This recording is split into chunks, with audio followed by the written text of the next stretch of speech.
शानदार शानदार स्वागत किया। मुस्लिम भाइयों सहित 36 कौम के किसान भाइयों और तमाम जो नौजवान हैं, इन सबका हृदय से आभार प्रकट करता हूं। बहुत बहुत आपको धन्यवाद। आज जो जोश और उत्साह आपने दिखाया, मैं इतना ही विश्वास आपको दिलाता हूं कि देश और प्रदेश के अंदर सत्ता को ठोकर मार के, मोदी की सत्ता छोड़ के अगर सड़क पे अपने लोगों के लिए लड़ने वाला कोई व्यक्ति होगा तो सड़क से लेकर सदन तक आम आवाम और अपने लोगों की मजबूती की अगर कोई बात करता है, वो नागौर का सांसद, किसान जवान और 36 कौम की मजबूती की बात करता है।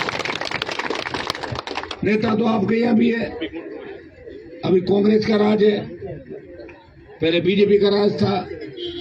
किस तरह के बड़बोले बन के बयान नेताओं के आते हैं। जिन लोगों के वोट की ताकत से वो विधानसभा में पहुंचते हैं, उन्हीं लोगों के खिलाफ चाहे जैसे बयान देना, उन समाज और जातियों के बारे में चाहे जैसी बात करना, ये किसी भी नेता और मंत्री को शोभा नहीं देता। मैं आपको इतना ही विश्वास दिलाता हूं कि एक बार मेरे ऊपर भरोसा करके आप देखिए, पिछले 20 साल का मेरे संघर्ष का इतिहास देखिए। इस राजस्थान के अंदर अगर आम आदमी, गरीब आदमी के लिए 24 घंटे सुबह 5-5 बजे तक सड़कों पे कोई आपको संघर्ष करता हुआ दिखाई देगा, तो गरीब को गणेश मान के, आपस में भाईचारा सद्भावना बना के रखवा के, और प्रत्येक कौम और प्रत्येक व्यक्ति की आवाज उठाने वाला कोई व्यक्ति होगा तो विधानसभा में 3 विधायक, लोकसभा में सांसद और सड़क पर हनुमान परिवार में लड़ाई करता हुआ नजर आएगा। भाइयों, पहले लोग ये कहते थे कि हनुमान जी तो, इनके पीछे तो 7 लड़के हैं और ये लड़कों को बिगाड़ने का काम कर रहे हैं। जब देश के जवानों पर संकट आया, जब मोदी ने सेना को ठेके पे दिया, तो जवानों, जो सेना के अंदर जाने का जज्बा इस देश के जवानों के अंदर है, अगर जवानों के लिए किसी नेता ने देश में लड़ाई लड़ी, वो नागौर का एकमात्र सांसद था जिसने मोदी को चुनौती देके जोधपुर में 2 लाख जवानों की रैली करके संदेश दिया। और लोकसभा के अंदर भी अग्निपथ को वापस लेने का पुरजोर तरीके से अगर विरोध किया, तो राष्ट्रीय लोकतांत्रिक पार्टी के सांसद आपके भाई ने दिल्ली की सरकार से टक्कर ली। प्रदेश के अंदर भी आपने देखा होगा, प्रदेश के अंदर कहीं भी अपराध हो जाता है, भ्रष्टाचार होता है, जातियों को लड़ने का काम किया जाता है, सांप्रदायिकता जब उन्माद पे सांप्रदायिक दंगे कराने की साजिश होती है, उस समय भी एक ही आवाज आती है, वो राष्ट्रीय लोकतांत्रिक पार्टी के जवानों की, राष्ट्रीय लोकतांत्रिक पार्टी के नेताओं की, कि मैं प्रदेश को बचाना है। भाइयों, वही राजस्थान है जहाँ 20-25 साल पहले अपराध गलती से हुआ करते थे। आज वही राजस्थान है जो अपराध में उत्तर प्रदेश, बिहार को पीछे छोड़ता हुआ 1 नंबर पर चला गया। हमारी बहन बेटियां सुरक्षित नहीं, जवान सुरक्षित नहीं, और किस तरह मरने के लिए हमें छोड़ दिया, कोरोना के अंदर मरने के लिए छोड़ दिया, और लंपी बीमारी के अंदर ये भारतीय जनता पार्टी के लोग गाय को राष्ट्रमाता बनाने की बात कर रहे हैं, लेकिन लंपी में लाखों गायों ने दम तोड़ दिया। उसकी जिम्मेदारी अगर है तो भारतीय जनता पार्टी के नेताओं पे, जिन्होंने गाय को दम तोड़ते हुए राजस्थान में देश के अंदर देखा। तभी एक ही व्यक्ति लड़ाई लड़ रहा था, उसके 3 विधायक विधानसभा में लड़ रहे थे, और वो गाय को बचाने के लिए सड़क पे गौशाला में प्रयास करके और पशुधन को बचाने का प्रयास कर रहा था। भाइयों, इस बीकानेर के अंदर कल बीजेपी के नेताओं का जमावड़ा है, वसुंधरा आ रही बीकानेर। मैं तो पहली बार देखा कि 2.5 साल बाद किसी को शोक व्यक्त करने जा रही। 2.5 साल बाद कोई होता है क्या शोक किसी को? 3 साल बाद अपने भी देखो, सब अलग अलग हिंदू धर्म के अंदर जाते हैं। मुसलमानों के अंदर एक दिन होता है, तय होता है, एक फिर होता है एक त्योहार तक अपन जाके हालचाल पूछ सकते हैं। जब त्योहार निकल जाए, अगले घर में शादी हो जाए, सवामणी हो जाए, उसके बाद शौक थोड़े था उस घर के लिए। लेकिन वोट के लालच क्या क्या नेताओं से करवा रहे हो आप बताओ। कि हम 3 साल पहले जो खत्म हुए, इनके नजदीकी लोग थे, माणक चंद जी बहुत वरिष्ठ थे, मेरे उनसे अच्छे संबंध थे। बीकानेर की MLA, ये वसुंधरा जी के सब पारिवारिक लोग हैं। वसुंधरा जी को उस समय इनकी याद नहीं आई, और अचानक अब लोग बुलाते नहीं, तो जाने के लिए कोई बहाना चाहिए, क्या करे? तो ऐसा करो, मरे हुओं की लिस्ट बनाओ, कितने मरे हुए हैं उनकी लिस्ट बना के बैठ। अरे टाइम तो देखो, 2.5-3 साल बाद कोई शोक व्यक्त करने थोड़ी जाता है किसी घर पे। लेकिन लोगों को कौन समझाए ये बात? बड़े लोगों को समझाना थोड़ी है। बड़े लोगों लोग निकल पड़ते हैं अपने आप। भाइयों अपन यहाँ जानते हैं इन बातों को, आपके बीच रहते हैं, कल को कोई उंगली नहीं उठा दे, अरे आपने ये क्या कर दिया, तो अपने को नीचा देखना पड़ता। इन लोगों को नहीं शर्म आती। इन ये तो लोग, वसुंधरा जी का शासन मैंने देखा था, राजस्थान में नारा लगता था 8 PM नो CM, सूर्य अस्त वसुंधरा मस्त, ये नारा राजस्थान के अंदर लगता था और ये सही बात थी। और गहलोत के कार्यकाल में क्या हुआ? कोई सेम मिला जुले का खेल चला राजस्थान के अंदर। जब गहलोत की सरकार गिर रही थी, वसुंधरा बचा रही थी, दूसरे लोग पायलट CM बनना चाहते हैं, गहलोत CM रहना चाहते हैं। मोदी को कोई चिंता नहीं, वो तो स्टेट गवर्नमेंट पर आरोप लगा के अपना दूसरे तरीके से काम देश में निकालना चाहते हैं। तो कौन इस राजस्थान की सोचेगा? कौन जवान की सोचेगा? कौन किसान की सोचेगा? कौन इन बेरोजगारों को रोजगार दिलाएगा? कौन इन किसानों की आत्महत्याएं रोकेगा?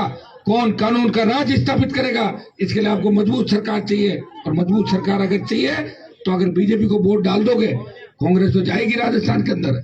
अगर बीजेपी को वोट डाल दोगे और 150 सीट अगर बीजेपी की ले आए, मुझे मत कहना, मैं तो जीत के आ जाऊंगा वापिस। लेकिन 3, 5, 10, 15 सीटों से बदलाव नहीं होगा।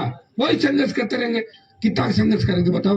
उम्र भी तो बढ़ रही है हमारी भी साथ साथ। अगर उम्र घट जाए 20 साल और लड़ सकते हैं। उम्र बढ़ रही है, उम्र के साथ साथ ये तो मैं हूँ, जैसे 4 बार स्टेट में मंत्री पद और 2 बार दिल्ली में मोदी के पड़ोसी थालियों को ठोकर मार के सड़क पर निकला हूँ लड़ने के लिए। भाई ऐसे नेता बार बार आपको नहीं मिलेंगे।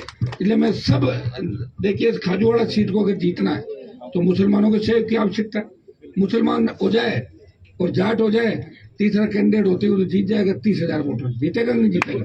आप खुद तो मदद भी मांग रहा हूँ, और क्या आपके लिए मांग रहा हूँ मदद? आप मदद करो, मदद करोगे आपकी खुद की सरकार बनेगी। खुद की सरकार बनेगी तो सरकार के सामने नहीं देखना होगा। अभी पीर साहब बैठे थे, हम पीर साहब यहाँ आए हुए बता रहे थे कि किस तरह यहाँ फसलें खराब हो गई, कोई गिरदावरी करने नहीं आ रहा। जिप्सम, चाइना कले, बजरी, रॉयल्टी के ठेके या कांग्रेस के नेताओं ने ले लिए, मंत्रियों ने ले लिए। और दिल्ली में आपके बीजेपी के नेता बैठे, 7 मंत्री है बीकानेर जिले के अंदर। लेकिन बीकानेर के हाल बेहाल है। ये सड़क मुझे जरूर बनी हुई नजर आ रही, थोड़ी बहुत पूरी सड़क टूटी हुई है। यहाँ आवश्यकता है हमें बदलाव करने की, यह आवश्यकता है। सबसे ज्यादा रेवेन्यू देते हो आप लोग बजरी का, जिप्सम का, लेकिन आप के मेरे हिसाब से नहीं लगता कोई बहुत बड़े लोग या पैसे वाले हो गए। हाँ, मंत्री, कोई विधायक, कोई तहसीलदार, कोई SDM, जो अग्रणी पंक्ति के लोग हैं, वो जरूर यहाँ से कोई अवैध जिप्सम कर वो खुदवाता है, कोई वन विभाग के इलाके में जिप्सम खुदवाता। नेताओं ने धंधा कर लिया, बाहरी खेत को खाने लग जाए तो खेत का रखवाला कौन होगा? इन चीजों का हमें ध्यान रखना है। मिलाजुली का खेल है और मिलाजुली के खेल को खत्म करके नए राजस्थान का निर्माण करना है, जहाँ थाने और तहसील में आप जाओ तो आपका मान और सम्मान हो। गरीब आदमी थाने में जाए तो थानेदार तहसीलदार पूछे, बाबा बताओ क्या काम है, चाय पियोगे, कोल्ड ड्रिंक मंगाऊं? ये थाने तहसील होने चाहिए राजस्थान के। ये कैसे होंगे? जब राष्ट्रीय लोकतांत्रिक पार्टी सरकार के मजबूत आएगी, सरकार के नजदीक आएगी। तो भाइयों, मैं आह्वान आपके बीच करने के लिए आया हूँ। छत्तीसगढ़ के अंदर कार्यक्रम है, दोबारा आपके बीच आऊंगा। नौजवानों ने हमेशा मेरा साथ दिया, सोशल मीडिया के माध्यम से, रैलियों के माध्यम से, मुझे कमजोर नहीं पड़ने दिया। लेकिन 23 की लड़ाई अंतिम लड़ाई है, इसे हल्के में मत लेना। 23 की लड़ाई अगर आप जीत गए तो देश के अंदर नई राजनीति का उदय होगा देश के अंदर। ये मैं विश्वास आपको दिलाता हूँ। आप सबको साथ लेके चलेंगे, ये भाईचारा हमेशा हमारा कायम रहेगा। इतना ही विश्वास मैं आप सबको दिलाने आपके बीच आया हूँ। मैं मेरे फोन नंबर भी करीब लोगों के पास है, और भी नंबर देके जा रहा हूँ, 2-3 नंबर और भी देके जा रहा हूँ। वैसे विजय पाल और ये सारी टीम आपके बीच एक्टिव है, प्रयास करते हैं। मैं नौजवान जो मेरे छोटे भाई है, ये बहुत सोशल मीडिया पे एक्टिव रहते हैं। सोशल अबरार और ये सब सोशल मीडिया का एक फायदा हुआ कि आज अब हर आदमी को पहचानने लग गए कि कौन हमारे लिए क्या कर रहा है। पहले एक जमाना होता था, नेता गांव में आके झूठ बोल देते थे, अरे मैं सारी बात दिल्ली में उठाई थी, जयपुर सारी बात, अरे कहाँ उठाती, झूठ बोलते थे, काम निकालते थे। अब ये हो गया कि फर्जी बात कोई नहीं कर पाएगा, आपके समझ में आ जाएगी। हाँ, उसका सुधार करोगे नहीं करो ये तो अपने हाथ में। वैसे लोकतंत्र के अंदर ये जो वोट की ताकत है, इससे आप चाहो तो अपने मन माफिक सुधार कर सकते हो। कोई आपको धोखा दे रहा हो, बार बार दे रहा हो, बार बार दो, तीसरा आदमी तैयार कर दो, अपने आप धोखा खत्म हो जाएगा। नेताओं को सुधारना तो जनता जानती है सारा। और मुझे धन्यवाद दो कि 15-20 साल में घूमा हूं, इसका परिणाम ये हुआ कि काफी नेता राजस्थान में सुधर गए, मेरे नाम से सुधर गए काफी। कई तो इसलिए सुधर गए, अरे ठीक काम करो नहीं तो हनुमान आ जाएगा, कोई वैसे सुधर गए, अरे पता करो कि वो नहीं आ जाए, तो मैं तो आपके लिए तो काम कर रहा हूँ, प्रयास कर रहा हूँ। जाना तेरे पे मुख्यमंत्री से लड़ाई लड़ना, प्रधानमंत्री से लड़ाई लड़ना, एक थाने के थानेदार से नहीं लड़ सकता आदमी, पटवारी से नहीं लड़ सकता, हार्डकोर अपराधियों से राजस्थान में लड़ना और गरीबों की सेवा करना। मेरे पास तो जो भी काम के लिए आता है उसके सामने जो होता है वो तो किसी मंत्री का आदमी होगा, किसी मुख्यमंत्री का होगा, या किसी उद्योगपति का होगा, या पैसे वाला होगा। गरीब मेरे पास आता है और हनुमान बेनीवाल जिसका हाथ पकड़ता है उसका हाथ बीच में नहीं छोड़ता, और एक बार मैं जिसके साथ हो जाता हूँ उसकी जीत करा के दम लेता हूँ। ये मेरी शुरू से आदत रही है।